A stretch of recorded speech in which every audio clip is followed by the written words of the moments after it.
Welcome to the Parts and Labor Motorcycle Podcast. It's brought to you by Biltwell Inc. We're going to dive deep into anything motorcycle related. We're going to introduce you to some of the most interesting friends we know, and we might even try to solve a problem or two. You got a question? That'd be cool. Send us a voice recording or an email. pod@biltwellinc.com. pod@biltwellinc.com. Live and direct, we're back. Parts and Labor Motorcycle Podcast here in the studio, Biltwell, Temecula, California. We got a very special guest today. Friend, motorcycle aficionado, Chris Bridgewater. Thank you for having me. Hey, thanks for coming out, Chris. Yeah, absolutely. Chris done some land speed racing. He's a hard-working construction guy, local Inland Empire, correct? Yep. Him and his brother taking over for their dad. Yep. Their company. Kind of just a blue-collar guy doing fun stuff on the weekends with his kids and his family to, liven things up. Been bumping into Chris for probably close to 10 years. We run in the same circle. He's buddies with a lot of other motorcycle racers, bike customizers here in the Southern California, Arizona, Nevada region. Yeah. Contrary to popular belief, a lot of us get along pretty good. I think we've got a strong motorcycle group in this area, and everybody kind of helps everybody quietly. I don't know if we're perceived that way or not, but some of the guys I know Chris has been helping and been helping Chris are, like Wink Eller. Oh, yeah. The Sean and his brother, Yeah, Sean and Aaron Guardado. Yep. Great guys. We were talking about earlier, the FXR division guys. Yep. It's good dudes to be wrapped up with, for sure. Kind of a motorcycle family, Yep. for all intents and purposes. But anyway, let's back up. Let's start. What is your day job? Day job is company that I own and run with my brother. It's Bridgewater Equipment. We do bear and operated equipment rental and some civil construction. Okay. Some of that civil construction is kind of interesting. What do you guys? You guys have a little bit of a specialty, right? Yeah, so we do some railroad contracting. So, a lot of grading, dike work, track repair, road crossing renewals, stuff like that. Some emergency work, a lot of emergency work. What's the farthest you guys go out? Shoot, not anymore. Luckily, we don't have to travel much anymore, but we used to cover all the Southwest region. So California, Arizona, New Mexico. Okay.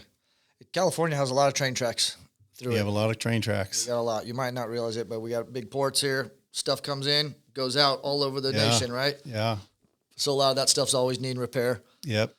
You were telling me a story before we got started about putting a loader in the drink. In the Delta. In the Delta. Yeah. And how'd you get towed out of that? How'd you get out of that one? I had to get pulled out by a locomotive. Yeah.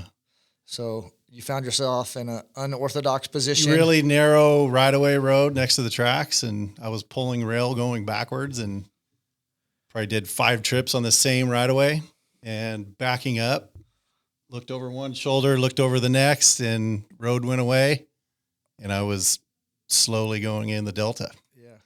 And then panicked for a bit, tried to get pulled out from another machine, didn't happen. Made it worse, and then stopped a local train that gave me a little tug and pulled me out of the mud. So it's like being stuck in Glamis. Somebody just comes by and you're just like, no, hey, I wish I was in Glamis. Take my tow strap. Oh, I would have paid to be in Glamis and get stuck, dude. Yeah. How do you flag down a locomotive? So the guy we were doing the work for was buddies with the engineer on the train. Okay. Yeah, stopped him and we stretched some chains out, and like I said, just gave me a little tug and drug me through the mud. Got you pulled I mean, out. it was on its side, dude. So it wasn't like just stuck in the mud. I was up on top. So it was laid over on the side of its wheels. It was a 980 loader. So not a real small machine. Yeah. So it was interesting. That's the stuff you do for a day job, putting train tracks back together, ripping them out, yeah, building bridges, yeah. You and your brother. You're around heavy equipment. How long you guys been doing that? So my dad started in 1990. Okay. And then, it's all I've ever done. As a little kid, pressure washing equipment, cleaning the shop, stuff like that. And then and how old are you? 43. Okay. A little bit younger than me. So that kind of tells the story. Inland Empire, 90s, early 2000s, heavy equipment, a lot of our parents, I think, ended up out here because they were blue-collar people. They wanted to afford a house, so they got out of the big city, or the work was out here maybe was part of it too, I think. Yeah. And so the Inland Empire was an area that you might, if you're a construction guy, you might be able to pull off a pad or two, and if you're a heavy equipment guy or a truck driver,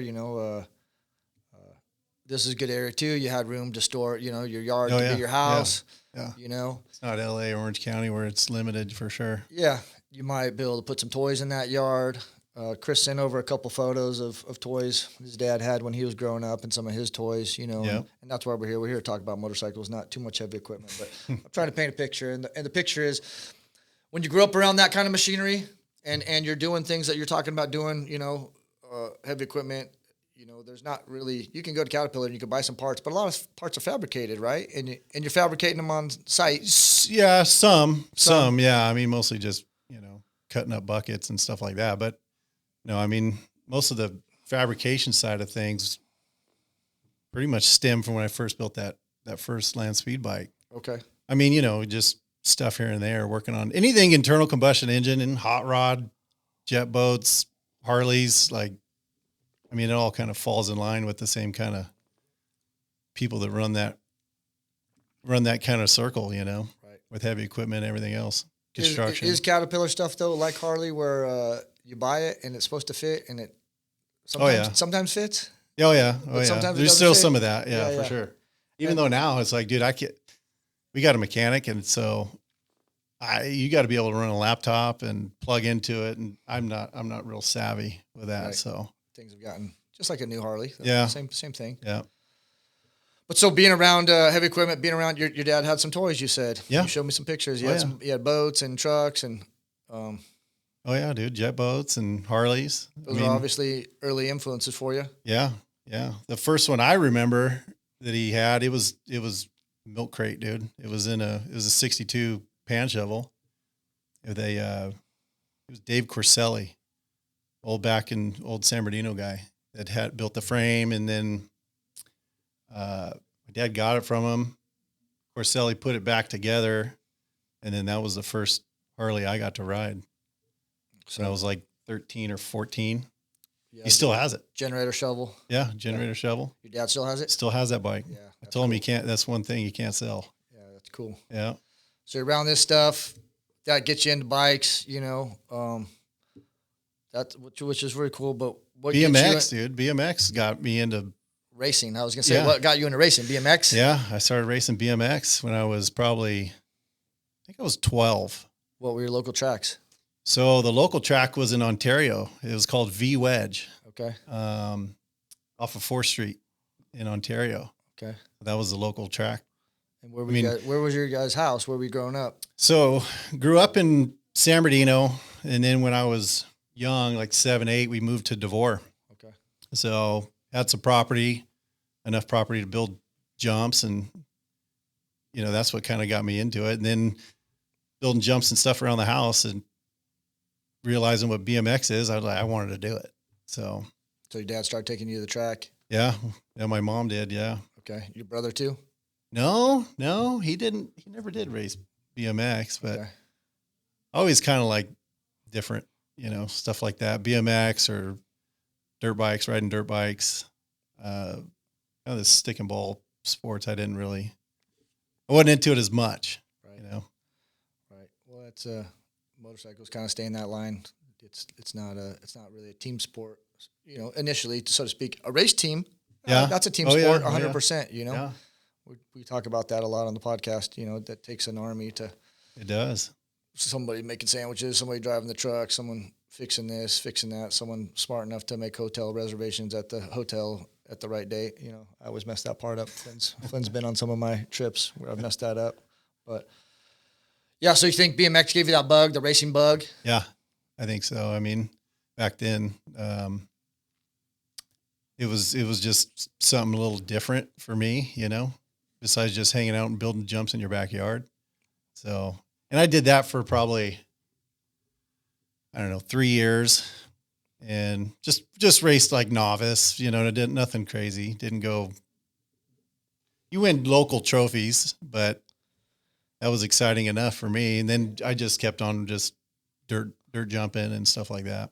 Yeah, producer Flynn, he grew up riding BMX and riding jumps. You know, I don't know if he ever raced. I raced a little bit, but I just like riding my bike with my friends. And like you said, oh, dude, well, get out on the sticks, build some jumps, steal some wood, steal your dad's shovel. You know, if you could, maybe you got to steal your dad's loader. We would definitely steal a loader and build jumps, dude. Your dad's keys, you know? No, all the Caterpillar keys are the same. So we absolutely would take the machines and build them. Like I'd come home, like we were riding dirt bikes.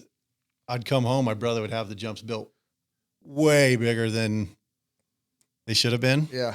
And, well, that's how you kind of progress, you know? You start hitting them as you can. Just start hitting them. And yeah, it was always funny, dude. My dad would come home like not pissed, but what the hell are you guys doing? Because we had friends over there, everybody's jumping. He's like, dude, somebody's going to friggin' fall and break their leg, you know? But hey, dude, it was all good, clean fun back then. Yeah. My dad told me the same thing. Someone's going to break their arm on my ramp. And you know, looking back, he was right. Somebody broke their arm on my ramp. Looking back, he's absolutely right. Yeah, you get it. Until you get older and start realizing, you're like, dude. So no, it was jump on a water truck, keep the dust down so the neighbors don't get pissed, you know? Yeah, keep the dust down. I think that was a reasonable request on his part. Oh, for sure. Yeah. Now I'm sure you understand. 100%. That was pretty nice of him. Yeah. He wasn't complaining about fuel or, you know, no hours on the equipment. He wasn't. No, he wasn't. Keep the dust down. Keep the neighbors happy. Okay. So ride BMX, get you like into racing a little bit, riding motocross, you know, you like jumps, you like being outside. Bikes and stuff when I got tired of pedaling. Heavy equipment, you learn how to check the oil on stuff. That's important stuff. Man, that's still far away distance from land speed racing, and that's why I wanted to have you out here. How did you end up land speed racing, and where were you doing it, and what got you bit by that bug? So my dad's he drag raced. Okay. So he raced NHRA. He raced stock and super stock. Okay. So, you know, going to the races and stuff and watching him, like, wanted to do something, right? I always wanted to do something, whether it was drag racing or get into some other kind of form. But in 2011, we got invited to Bonneville to help a team, like just kind of watch and see how it was.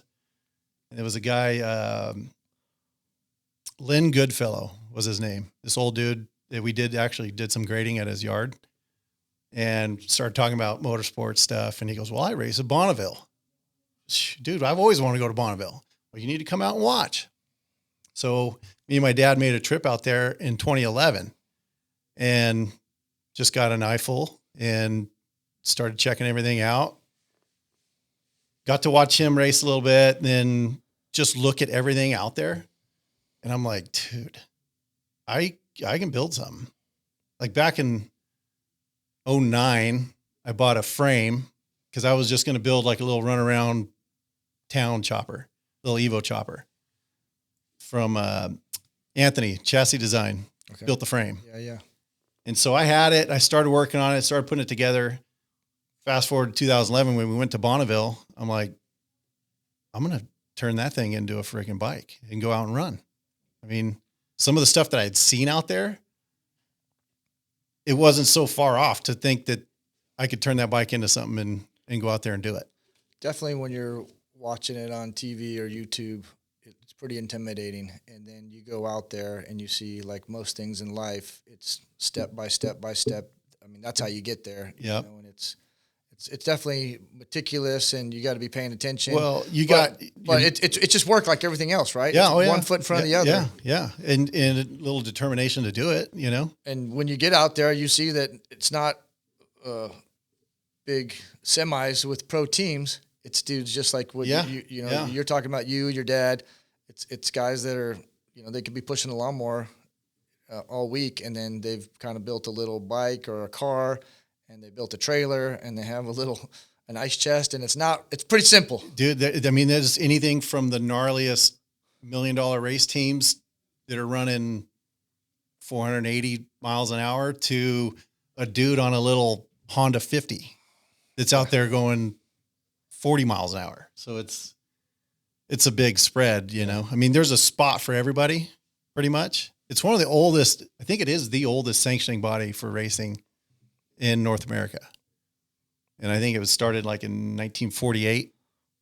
And even though it's been around that long, it's not commercialized to the point like a NASCAR or NHRA or something. So it's still kind of like the last grassroots type racing. And that's what I dug about it. You know, there'd be guys part of the race team standing in line in the staging lanes, having a beer and like walking around. Like that stuff doesn't happen in many forms of racing. No. Yeah, not anymore. I mean, you talk about NHRA, and I grew up at the drags with my dad too. Yeah. And man, it used to be you'd show up and Bob Glidden be working on his car. His wife would be making him a sandwich. And she's the one towing him to the staging lanes. Yeah, you know what I mean? And then one day we showed up and it was all semis and you couldn't even see the driver. You couldn't see the car anymore. It was behind a velvet rope. Yeah. And it wasn't Bob Glidden driving anymore. It was somebody you never heard of. Somebody you never heard of, you know, that just snuck in and it was all, you know, all the rigs were the same, all the cars were the same, and there's computers, you know what I mean? And it's cool. They got faster. They had to shorten the drag strip. That's how fast they got. But as a spectator, I don't think it's any better. You know what I mean? Like it got so quick, so fast, and you couldn't see all the behind the scenes. That's what makes land speed still pretty cool because especially on the bike, it's a fairly low barrier to entry. You don't have to bring much. You have to bring some big balls. Yeah. You know, but I saw a guy, I was just out there last year with my dad. There's dudes towing their bikes with the Civic. You know what I mean? A Civic. Oh, yeah. And they might get a hotel. Some of the guys are sleeping in the salt still. We went out there, me and Flynn, a few years ago, and we slept in the salt for a night and checked some of it out. But it's pretty, you need the big balls is the only thing that's mandatory. All the rest is just, you know. You figure it out.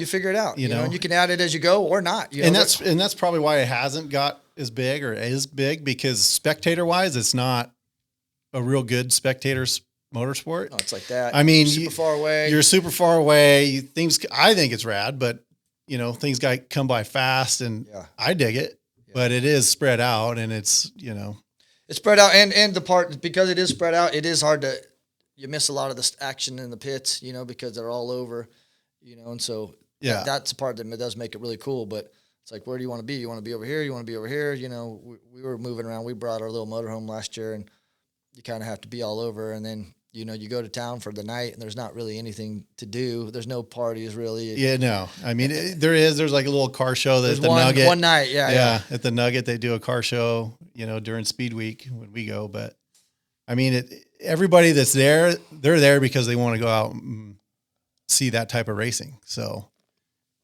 it's not like a lot of it's televised. I think they put some of it on YouTube and stuff, but you know, it's kind of hard to spectate, but I think it's just the experience of being out there is the biggest thing. Well, because you got to be there. You got to just experience it.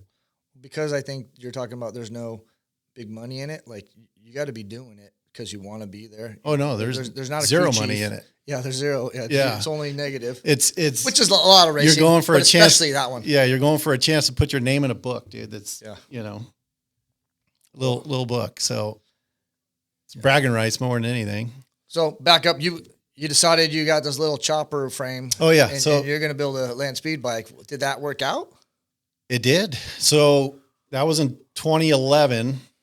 I came back, started working on the bike through that year and came back and raced in 2012. Okay. That's pretty quick. Yeah. I mean, I think a lot of dudes have land speed dreams and it takes them 20 years or it doesn't even happen. Yeah. And that's what we called it, was land speed dreams, like my little race team, you know? Okay. And, I knew that. Oh, you did? I didn't know that. Did you really? I didn't know that. Oh, no. That's when I started calling it. I don't pay that much attention. Yeah. I started calling it land speed dreams, and it's funny. I can tell you the story of how that came up, but so I came back and raced in 2012 and I think I did pretty good, even though the bike, like, you know, it wasn't running real well. It was a pro charged 100-inch Evo. Okay. That I put in that frame.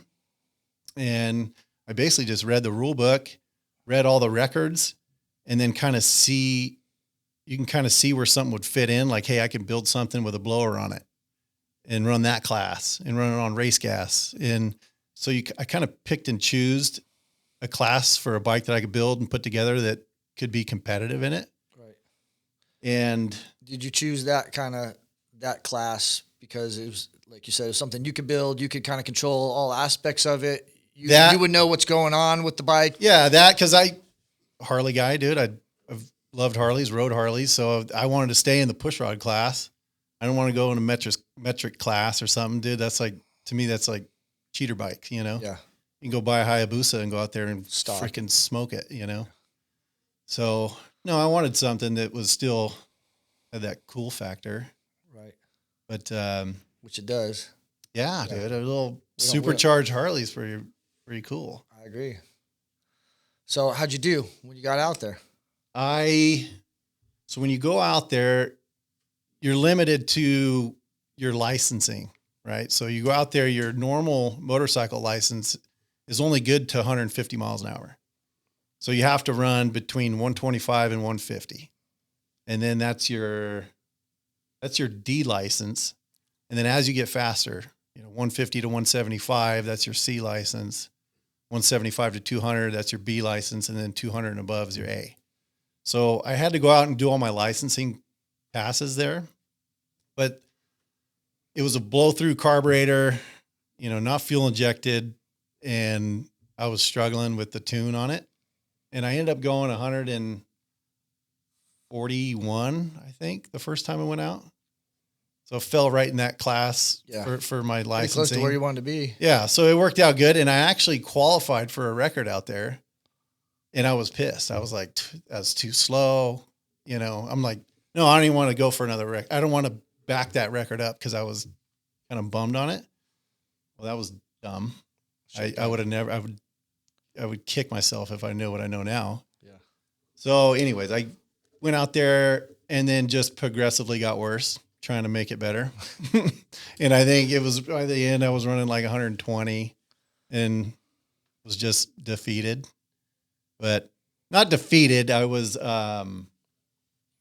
humbled. Yeah. I was really humbled. Motorcycles are good at that. Racing motorcycles is good at humbling. Really good at it. Really good at humbling your butt. I don't think most guys would even try to race a motorcycle. That sounds silly. Right, Flynn? Yeah, we would never try that. No. Yeah. No, not any sane person. Yeah.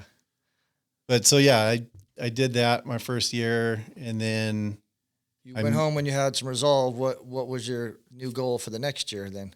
So the new goal was try and get the bike dialed, get it running right. Run it as close to 150 as possible with that license? Yeah. Yeah. I think anything over 150 is kind of what I was shooting for. But in 2013, I had my youngest son in August, right when Speed Week was going on. So I missed 2013. 2014, through 2013, I brought the bike over to Winks. Wink Eller, yeah. That's a whole my mentor in land speed racing. Yeah. And what a mentor. The guy's got like 70 something land speed records on a Harley. Man, I was hanging out this weekend with T-Rod. Yeah. Wink is T-Rod's mentor, Yeah. And T-Rod said, every time that I'm at Winks, he's playing, and I finished his sentence. I said, he's playing the world's fastest Indian, isn't it? He's like, yes. Yeah, dude. He's either playing that or he was on a Duck Dynasty kick for a little while, dude. Yeah. T-Rod said one of the other ones he watches is Little Rascals. Yeah, the Little Rascals. Little Rascals. Yeah. There's no stereo on in Wink Shop. It's only the TV. Yeah. The TV's running. And Wink worked on one of my FXRs before, and we watched World's Fastest Indian 10 times. Yeah, my favorite movie. T-Rod was scrambling on that bike. He's like, I saw the credits 14 times on World's Fastest Indian, just so you know, to get this bike ready for this. Yeah. So you went to Wink Ellers, man. Yeah. So actually, you know what? When I was in Bonneville in 2012, Wink was out there, and he had just finished the FXR, the blue FXR with the X-Wedge motor in it. Have you seen that one? Yeah, of course. That's I think the pinnacle. Yeah. And I ended up with that bike. But so Wink was there with it. He just got it done. And I actually went over to his pits and was like, dude, I need some help here, you know, with trying to get this thing tuned up. Dude, he stopped what he was doing, working on that bike, tried to help. You know, we changed jets, we did this and that. Long story short, we never really got it dialed, but that trip. So anyways, he said, when we get back, just come by the shop, bring it by the shop, and we'll try and get it dialed in. He was still in Orange? He was in Orange then. Yeah. Yeah. Yeah. And then, like I said, my youngest son was born in 13. So missed that trip. Well, then over 13 going into 14, I brought the bike over to his shop in Wildemar when he moved over there. And dude, I was over there every day. And he was working on his Roadster. He's got a 34 Roadster. And I had my bike over there. So the plan was, we're going to finish my bike. He's going to finish his Roadster. He's driving his Roadster to Bonneville. I'm taking the bike. We're going up getting records. Not in his Roadster. He was just going up to help. But so I worked on it, probably 3 months or something like that. Totally redid the whole bike. Put a partial streamlined body on it from Ralph Hudson. So that's puts you in another class to race. But that was what I wanted to do. I wanted to go faster. I wanted the full experience of it, you know, fully aerodynamic, set on kill, ready to go. So we worked on the bike. He worked on his Roadster. We got them all done. I mean, working till like 3 a.m. before the day we were supposed to leave. We loaded up, headed up there, and later that morning, and he was driving his Roadster up with his buddy Troy, and me and my dad were heading up. I was following behind. My dad was driving the motorhome and a trailer. So, I mean, it's late at night. You know, we're getting into Windover, where everybody stays for Bonneville. Getting into Windover, I'm trying to get a hold of Wink. I can't get a hold of Wink. You know, I'm trying to find out where he's at because he was ahead of us. So finally start getting some cell phone reception, and his buddy Troy calls me. And Wink and Troy hit an elk on the way up there. Yeah, dude, popped his eye out, and it was a scary deal. Wink's a savage. Wink hit an elk. The frame of his windshield, I think, big brass frame, went through his eye, right? No, it went into his eye. I don't know what ended up in his eye. I think it was the hoof or something. Yeah, something crazy. Yeah, knocked his eye out. Yeah, in typical Wink fashion. Broke his orbital. They ended up airlifting him to Vegas. Yeah. So, yeah, typical Wink fashion, right? Yeah, he's got a black cloud that follows him around. Yeah. Typical Wink fashion, he went and got healed, and then went back out, got his car, fixed it, and drove it home. You know? Yeah, no. So we the next day, once we found that out, the next day we drove back into Ely. That's where the hospital was. And I jumped in his Roadster, and I drive his Roadster back to Windover. Right. In a freaking rainstorm with no windshield. You know, wasn't super fun. I've ridden in it. I know. Oh, dude. So I took the windshield out of the passenger side that wasn't broke, flipped it over to the driver's side, kind of duct taped it in the frame, what was left of the frame, and drove it up into Ely. And then we loaded it in the trailer and towed it back. Okay. And then once he got out of the hospital, got back home, brought him the Roadster back, and he worked on it, and then went back for the Bonneville Motorcycle Speed Trials, which is like a month later from Speed Week, which we run. Okay, that was the story. Then he drove it back out there. Yeah, he drove it back out there. Complete his trip. He didn't finish it. He didn't get there. So that's kind of crazy dude he is. Yeah. So in that trip, like I said, I was driving into a rainstorm. Well, that same rainstorm went across the lake bed and canceled the event, flooded it. So I didn't get to race in 14. We went back it rained out again in 15. And then we went back in 2016. And actually that was my favorite year out there. It was 2016 when we raced. What bike were you on then? I was on the same bike. Okay. Yeah. So rigid with a 100-inch supercharged Evo in it, and with the full body I got from Ralph Hudson. Ralph Hudson's like a legend in land speed racing. He was the fastest guy on 2 wheels. He went 307 on a sit-on motorcycle in Bolivia. So, I mean, he was a legend, you know. Yes, rest in peace. Rest in peace, Ralph. But so fully dialed. I mean, I finally got the thing running pretty good, and I went out and went like 157 or something like that. Qualified for the record. Went back, backed it up, went back to the pits, took carb off, changing jets and indication lines for the blow through carbureted system.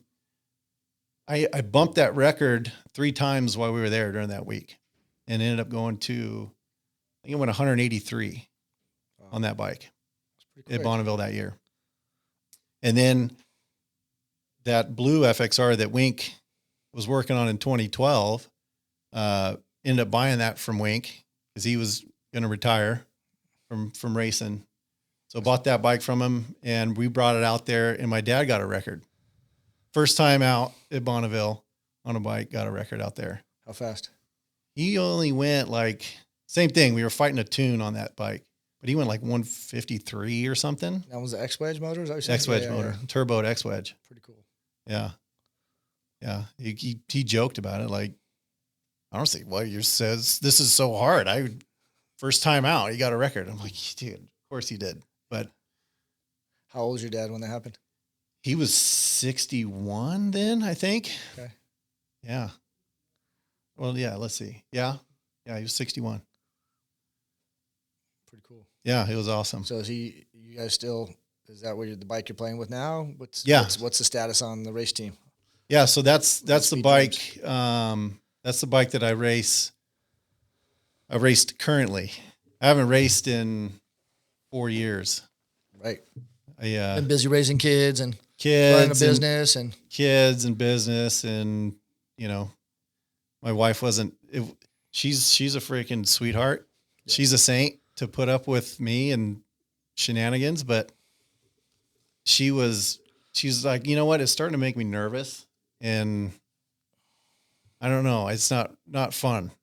Because I had a few things happen where I agree. Like, she should have been nervous, and we were there last year. And a guy died. You know, yeah, shut down the track for a day, and yeah, he was in a car. You know, which is probably a little safer. Yeah, we were out there in 2020 when Ralph Hudson crashed, and he ended up passing. And then I went back to El Mirage because I raced at both El Mirage and Bonneville. So El Mirage I love it, but it's real short. So it's like 1.3 miles from a dead stop. You have 1.3 miles. So I had set a record out there on the bike that I built. I ended up going 189 out there on it, on the dirt in a mile. That's real good. Yeah, I was pretty quick. I was pretty stoked on that one. And so I went out and I was racing the FXR, and the speed minimum for that record was 188, and I was doing like 187.6, 187.8, like really close. So I went out and ran again. I was just trying to get it.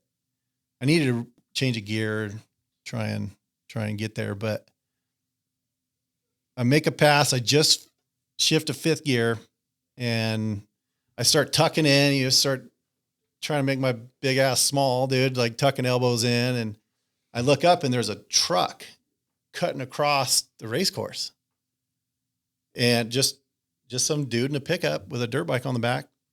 So he cut across the race course, and I seen that I was going to miss him on the course.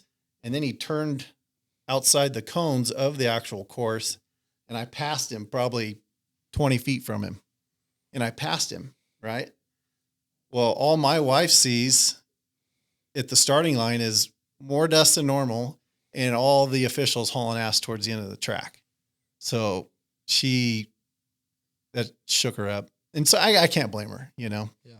So I told her I'd take a little step away to kind of reevaluate, But isn't the kind of thing that you forget about. Unfortunately, that's the problem with motorcycles, and I know oh no, to some dude. extent racing too. Oh no. It'll fester Oh yeah. like a boil, Oh, I know. and you could try to forget about it and put a bandage on it, but sooner or later it's going to come back. You're going to have to deal with it. Oh, So yeah. what's your plan for that? Well, the plan would go back out and get my records back. So, I mean, you don't own the records, you rent them. That's that's the old saying, you know? Right. So a guy got my record out there at Bonneville this year, and he got my dad's record, which, excuse me, my dad's record, it was a soft record to get, you know? I never went after it because I wanted my dad to have that. And so that kind of put another fire under me. I was like, you know what? I got to go back and try and get him. But, so that was I could step back to 2021 when I raced out at Bonneville on the FXR. So finally got the thing dialed, making tons of horsepower. And I went out there and just kind of the first shakedown run, I went 192. Came back to the pits. I'm like, I qualified for the record. So I came back to the pits and I'm like, all right, make a gearing change.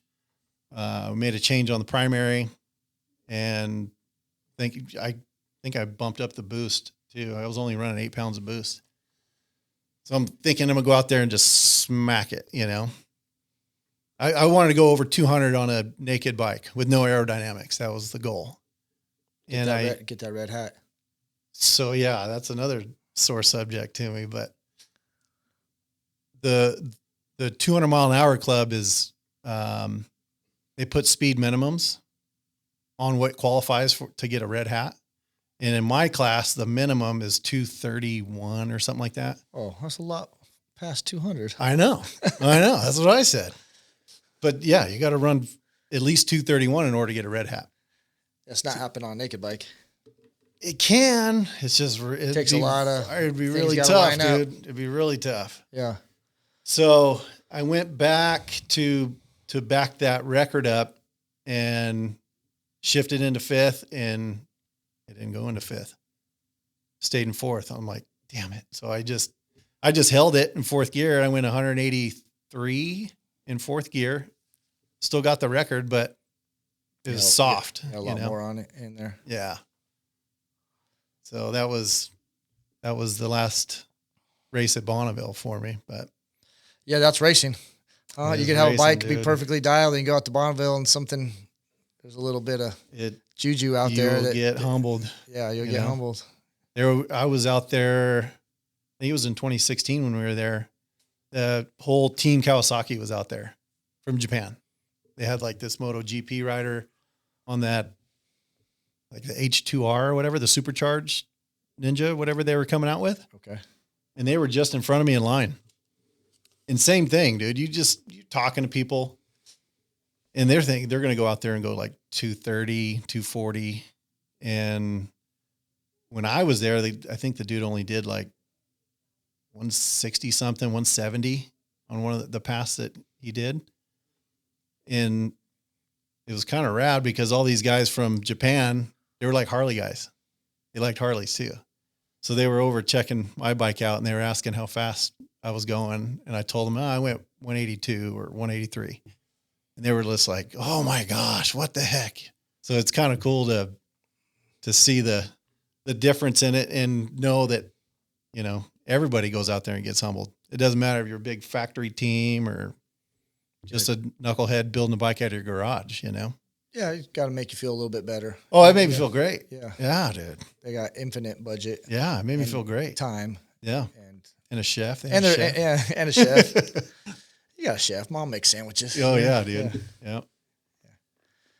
So, yeah, that was, you know, kind of the, like you say, the Reader's Digest version of it. But we haven't had any other land speed racers on the pod, so it's something that maybe guys watch that movie and think about, but not too many people plan of action and then get out there and do it. You know, It's I always say the hardest part winning a race. Well, first you got to get in the gate, and it's that getting in the gate part that most guys will never accomplish. You know. yeah. I mean, it's Then one you of go those see what sports you can- or it's one of those sanctioning bodies or one of the motorsports that it's tough because there's a lot of time in between races. Yep.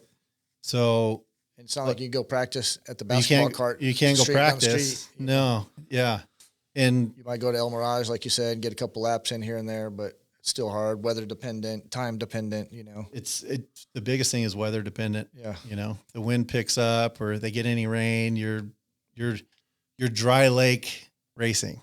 So sometimes it's not a dry lake, either Bonneville or El Mirage. Sometimes it's a freaking lake. For years. Yeah. And so, like I said, the one time we got rained out in 2014 and 2015, 2 years in a row. Yeah, I remember. So, We got some other buddies that do some racing, the lowbrow guys and stuff. And oh yeah, yeah, I'm the lowbrow guys I see out there. Yeah. yeah, I'm always watching if they're going to make it. And I remember there's a couple of years nobody couldn't get. It was a lake. Yeah. So it makes it tough, dude. You got to be really dedicated to it. Yeah, you do got to be dedicated, man. I again, just my 1 year synopsis, but we were out there last year. There's not a lot of young guys that are real dedicated to it anymore. You know, it's a bunch of older guys that are still putting their teams together that have been doing it forever, and there's not a lot of new guys. And if they are, there's a couple. I saw a couple Japanese guys. T-Rod, who I buddies with, he's working on they're doing a knucklehead with the fairing. You know, it's like aftermarket cases and stuff, and they're trying to go out there, but. You know, T-Rod's got to be 55. You know, he's not a youngster either. There's not a lot of young kids. Even at 55, he'd be probably one of the youngsters out no, there. he is out there. He's one of the youngsters, but Yeah. but I didn't see I was any, one of the super youngsters out there. yeah, I didn't see any 20-year-olds out there. If they were on a bicycle. You know Yeah. what I mean, with a little motor or something like that. Yeah. Which hey, I mean, it's cool still racing, but it wasn't like there was 10 Harleys or 10 new cars. You know what I mean? There wasn't. You know, Yeah. so unfortunately, it seems like it's something that between that and the tree huggers, it's going to be something that's hard to keep going. That was kind of one of my bitches about it. Like, because in order to set a record at El Mirage, you got to be part of a club. Right. So that was one thing that I tried to tell everybody there. Cause I mean, you're sitting, when we do the club meetings, there's legendary guys there but they're all they're older guys. And that was one thing I'm telling, like, dude, you guys, they didn't make it very hospitable for like younger people coming in. Yeah. It was almost like they wanted to their show you records. how much they know Yeah. and why you're screwed up instead of being like welcome. Some of the guys were super welcoming, but a lot of it was just like, I'm going to learn you, boy, you know, stuff like that, you know, or you're not doing this the rule says this. Well, it's an interpretation of the rules. This is my interpretation of the rules. Prove me wrong, you know? So I think they could do a better job with that, with being a little bit more welcoming to people coming in. Well, if they want to keep it going, they're going to have to. Dude, I know. That's the thing. You know, there's, again, just my 1 year going there, 2 years with Flynn, but there's giant lapses of time all day where there's nobody running, you know, because there's not enough people. You know, Yeah. You could go there and make as many passes as you want because there's no line, you know. There's no line all day long. We were there for like a week, and there's a few days where there's like guys just keep going because there's nobody to get behind and wait on, you know, because there's not enough people out there to support it. Yeah. I mean, I know Stretching it out to a week. the numbers have been down. Like when I first started, they had 4 courses set up. Yeah. So you had 4 different tracks to go pick and run from. I think they might have been down to 3 when we were there. Yeah. I know that the last 4 or 5 years, it's only been 2. Yeah. Only 2 courses. So, I mean, you can go there and sit in line for 4 hours before you get ready to run. How nerve-wracking is sitting in line? It really wasn't nerve-wracking until That's the worst part. you're suited up, you know, till you're Sweating. in your leathers and you're sitting there on the bike just freaking baking. Yeah. But I don't know. I'd get nervous, anxious. I'd get anxious. Yeah. But I don't know. Maybe I'm too dumb to be scared or nervous about it. I don't know. Well, you spend a lot of time in the sun. It makes sense. Yeah, dude. Yeah. You got it. And I think you got to be to line up on the line a little bit silly. Something ain't right. You got to glitch in the matrix at somewhere. Yeah, I think more than anything, it was just I was anxious. I wanted to get it. Once I got the first run done of the meet, like then it was just I could take a deep breath and scream when I get to the other end when nobody's around. Nobody can hear me. Who in that journey again? You talked about Wink helping you out. Who else helped you out? Because it is a team sport. Even though there's one guy on the bike, it's a team sport. Getting it ready and getting it out there. Absolutely, yeah. My buddy Eric Bennett, rest in peace to him. Great friend and an awesome engine builder. I mean, he built all the engines that I had, and he had a dyno at a shop, so we'd go over there and dyno. And Gabe Vidrio that worked Gabe. for Eric. Yeah. Gabe would always come out and help. My brother was always huge help coming out. My wife, of course, she would put up with me. All the FXR division guys, Aaron and Sean. I actually got to drag Sean out and race at El Mirage one time. He ran that turbo Sportster. I don't know if you ever seen that one he kind of put together. So I drug him out there and he raced, and he did pretty good. Had some issues with it running.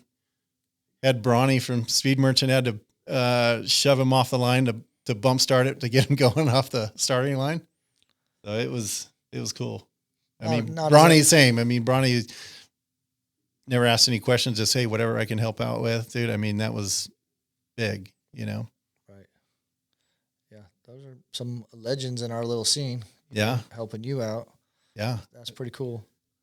And just, I'm nobody. I just wanted to saw a little avenue for something that I could go out and do. And some people think it's fun and cool.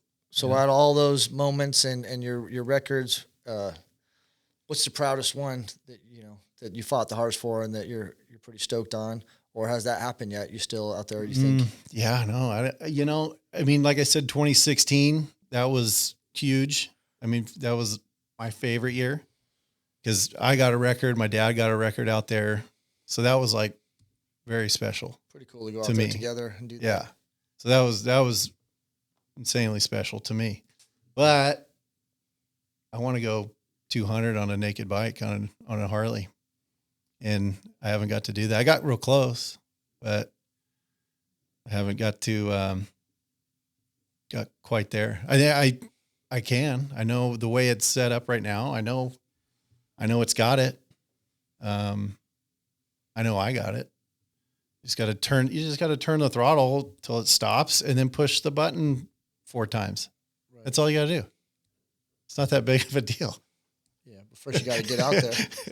You got to get out there. The conditions got to be good, Yeah, realistically, at what point in the year is like the cutoff time for the make or the break? Like what month you got to decide, okay, we're going this year, Usually towards the beginning of the summer. So I always race the Speed Week event. That's the SETA sanctioned event. Yeah. They do a bunch of other races there. USAFRA does a race out there. The Bonneville Motorcycle Speed Trials do one out there where it's only motorcycles. I'd like to do that. When is that one? That sounds like that one's in August too. That sounds like a cool one to go to. Oh yeah, all bikes. Yeah. That one's in August too. That's like about a month after the Speed Week event. So the Speed Week event is it's the biggest event there. So you got motorcycles, you got roadsters, you got streamliners, coupes, you got big streamliners, there's everything out there. That's why I like going, because you kind of get the full experience of it. But there are some other times to go out there and race where probably get more runs and, maybe the weather's a little better, but yeah. What is you think? So that's cooling off when it starts cooling off. The weather's a little bit better, or early in the summer? It kind of depends. What kind of winter you had and what kind of winter they got, how much rain they got during the winter. Might be a rough one this year. Yeah. Out there it might be. Because it depends on where the water table is. under the lake bed. Yeah, how full that is. So I've been out there where we got a little monsoon rolled through, and hour and a half, 2 hours later, we were racing again because the water table was low enough. The water just went through the salt and we were ready to go. But I've been out there, let's see, in 22, went out there and got a gnarly storm right before, and it turned into a lake. I mean, it was 8 inches of water on the whole thing. You're driving your truck across, and it just felt weird. You felt like you should be in a boat, not a truck. Yeah. So, and all our stuff was out there on the lake bed, and yeah, you could. It's one of those areas, you know. It's like riding, right? If you've ridden through Texas, or you talk about New Mexico, you've probably ridden through those, where you see the storm coming. Oh, dude, you know what I mean? Yeah. And you're like, change course. You know, me and Flynn would be riding. I hope the road changes because I don't think that storm's letting off. You know, and maybe we cut, you know, south or something. But out there, you see it coming. You see it coming. You see it. Please go. And then yeah, because you could see for change miles. like that. You see the easy up start to go. You know, dude, yeah, we've seen some gnarly storms rolled through there. Yeah, you could see the propensity. There's nothing to protect it, you know, and that's what makes it flat. But there's a mountain range to the north of it, and then that's really about it. I mean, sometimes you get lucky and it skirts around the lake bed, but I guess I haven't been as lucky because I've been out there times where we just get rained out. Yeah, so what a bummer. You spend a bunch of time and money, get ready, go out there. All you can do is eat potato chips and sit in the motorhome. Yeah. Have Eric sat there with his guitar playing Johnny Cash songs. And you know what? I mean, some of that's some of my favorite times too. Yeah. You know, we got out there and you try and get teched Friday, and then racing starts on Saturday in August for Speed Week. And we got out there, got teched, and freaking storm rolled in.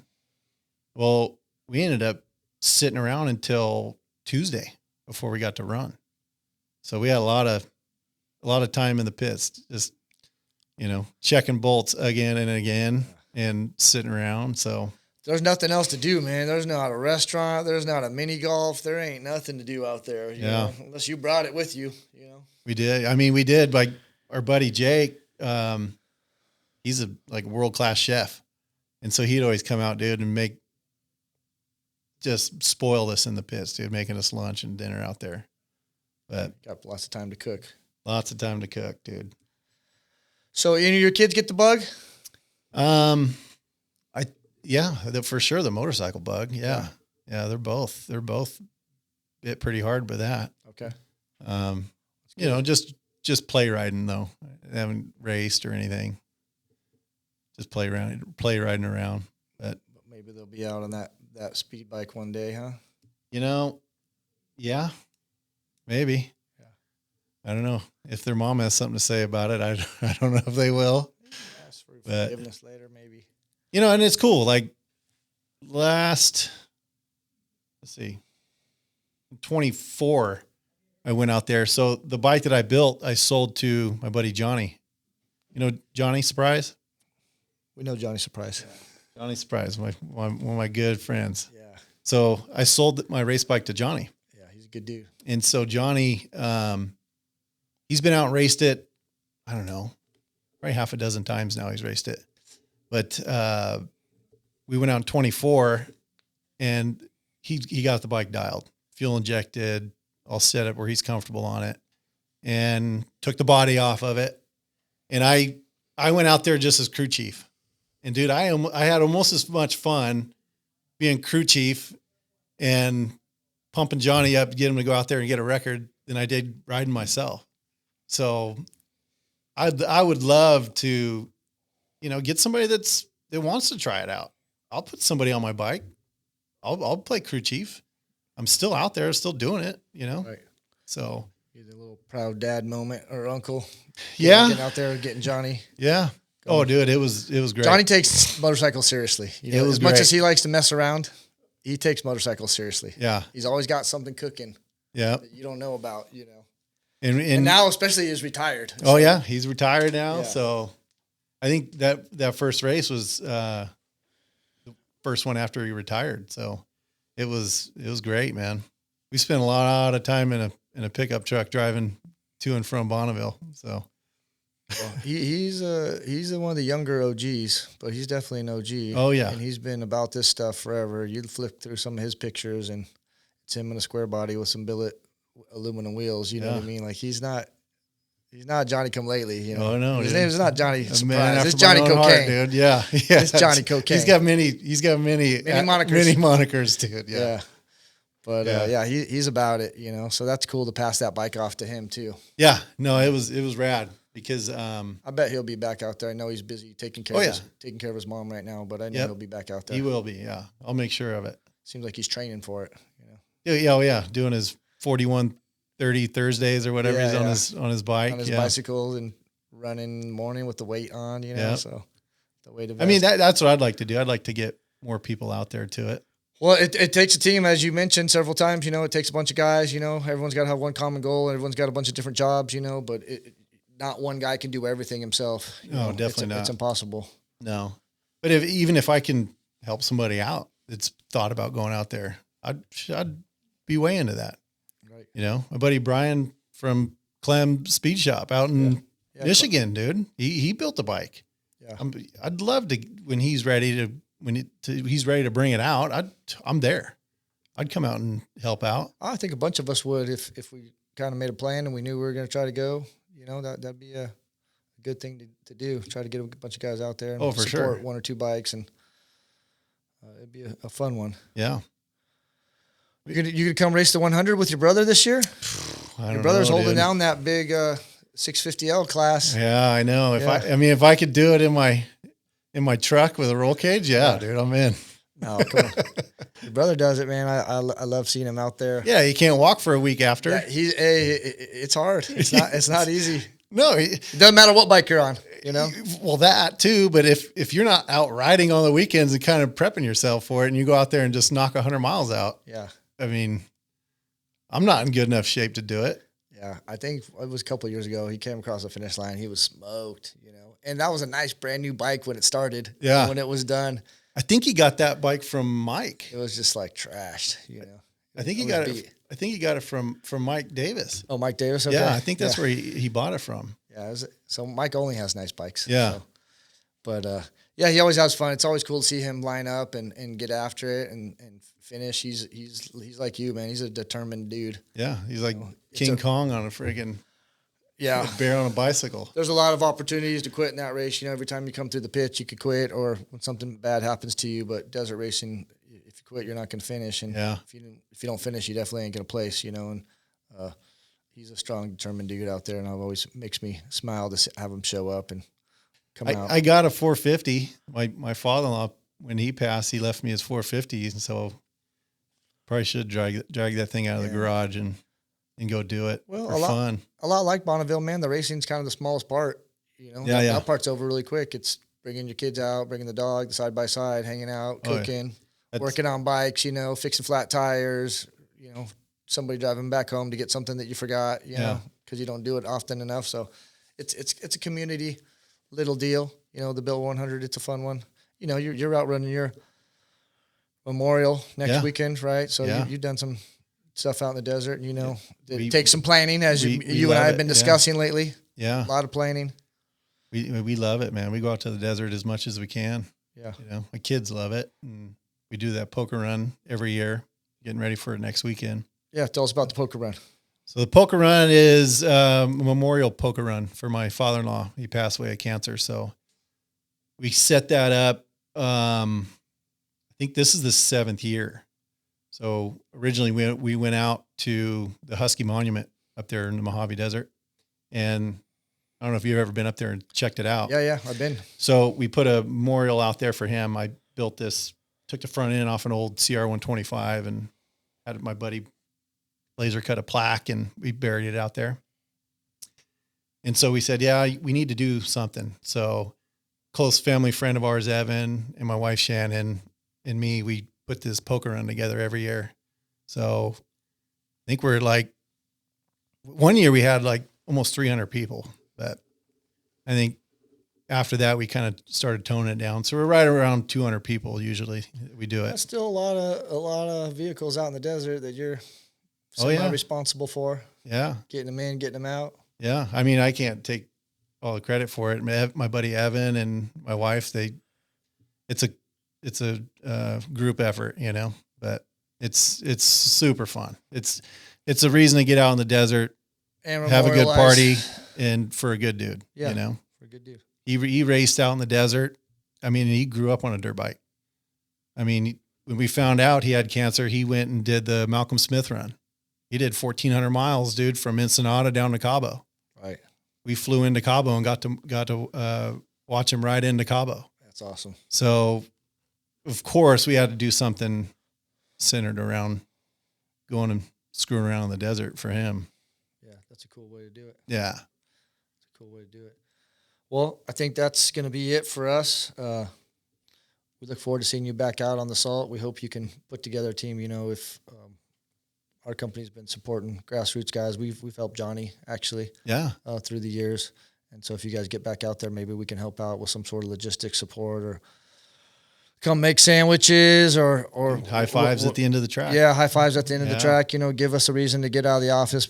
Flynn and I hate it here, so if we could plan a little road trip out to Bonneville in August, we'd probably be into it. Rent a motorhome, swipe the company card, that sort of deal. Let us know. It's not a bad time, dude. Yeah, let us know. Yeah. Chris Bridgewater, thanks for coming on the Got it. podcast. Appreciate it, Mike. Hey, we want to bug you for one quick second. You might be good at this. This is a new segment we call Roast My Bike.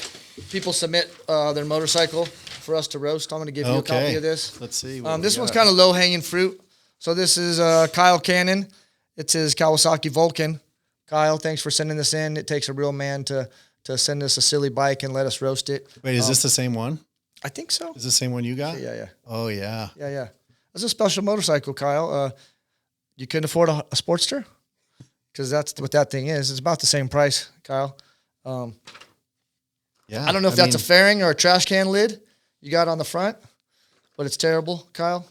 It's terrible. You know the hardest part about riding a Kawasaki Vulcan? Go. Telling your dad your boyfriend doesn't like riding on the back? That's what I'm saying. I mean, that's what he's got a sissy bar on the back, I think, for his boyfriend. Sorry, Kyle. I'm sorry, Kyle. Hey, I'm you not know that what, though? sorry. It looks like he puts miles on it, dude. So Yeah, he probably does. It's somebody I know says that's the coolest thing you can put on your bike. Yeah, the coolest thing you can put on your bike is miles. That's right. I don't know. Kerry Brobeck. Now, Kyle, thanks for sending your bike in. It is silly, but it's rigid, and he's got a solid rear wheel, and it is something that looks like it's got some miles on it. So, Kyle, we're here to support you. You know, we're only poking fun at you because we know one day you'll move up into a Honda Shadow, and it'll make things all better for you, Kyle. Thanks for sending your bike in. That's it. Parts of Right Labor on. Podcast. Appreciate it. Thank you.